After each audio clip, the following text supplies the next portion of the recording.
Once upon a time in a world where magic was real, there was a little witch who couldn't remember spells. Every morning, she'd wake up before sunrise, put on her pointy hat, and take the bus to magic school. But when it was time to use her magic, whoopsie-daisy, she'd completely forgotten what to do. Her broom knew the fly spell, but when she tried to say it, there were always just a few ingredients wrong for a potion. And so instead of brewing magic potions, she accidentally bubbled up candy.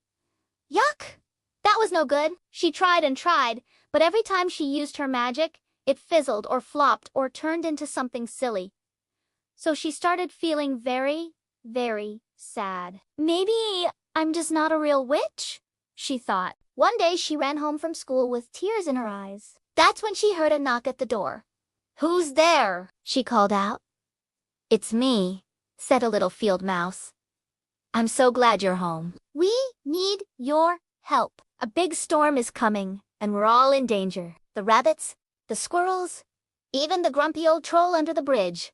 We're all scared. Please, please, help us." Of course, the little witch wanted to help, but all she could think of was how she couldn't remember any spells. She felt like such a bad witch. "Oh, I'm sorry," she said to the mouse. "I'm just not a real witch. I can't help you. I'm not strong enough." But the mouse didn't care. "Please try," she begged. So the little witch took a deep breath and closed her eyes. She didn't know the right words to make her broom fly, but she remembered that she wanted to help the forest creatures. So she whispered, "I want to help the animals. I want to protect the forest. I want to be a good witch." And as she said those words, her broom started to glow. When she opened her eyes, it was no longer a rickety old broom. It was a beautiful silver broomstick.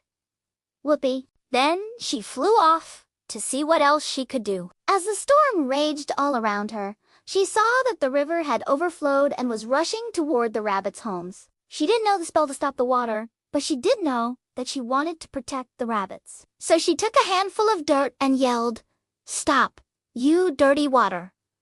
Get out of here." And poof! The water froze in its tracks. She couldn't believe it.